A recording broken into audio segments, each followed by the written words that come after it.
Hi, I'm Koji, and this is Humble Beginnings.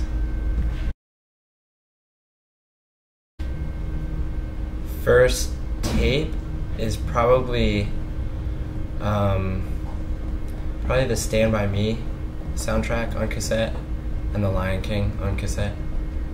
But the one that I have 3 copies of because I listen to so much is the Stand By Me soundtrack. First concert, the first big one that I went to was probably Green Day and Blink-182 with Saves the Day opening. I think that's the first one. I can't remember. First band shirt is a Descendants, the box logo. I also had 3 of those.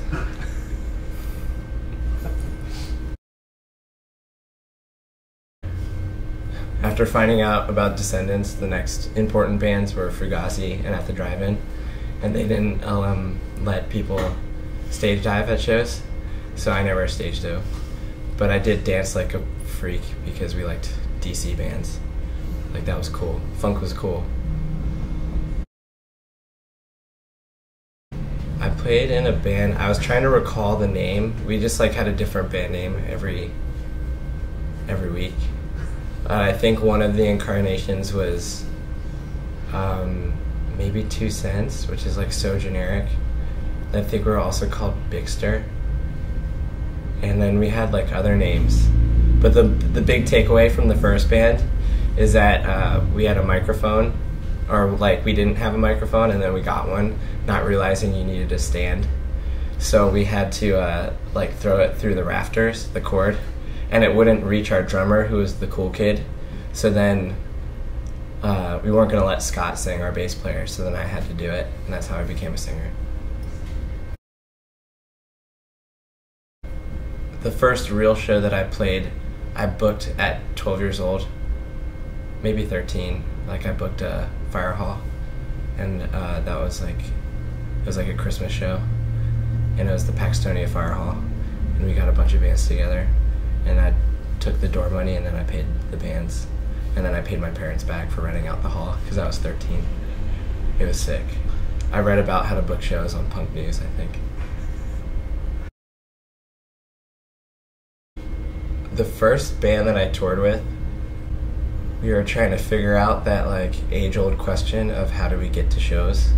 So one of my bandmates was close and had toured with the band Me Without You, and they gave us their A to B life bus in exchange for a donation to the nonprofit of our choice. So we donated a couple $1,000s to a nonprofit, and then we got this bus. And so we were on a tour where the bus broke down, and Me Without You, being really good guys, felt really guilty, and are no, you sold it.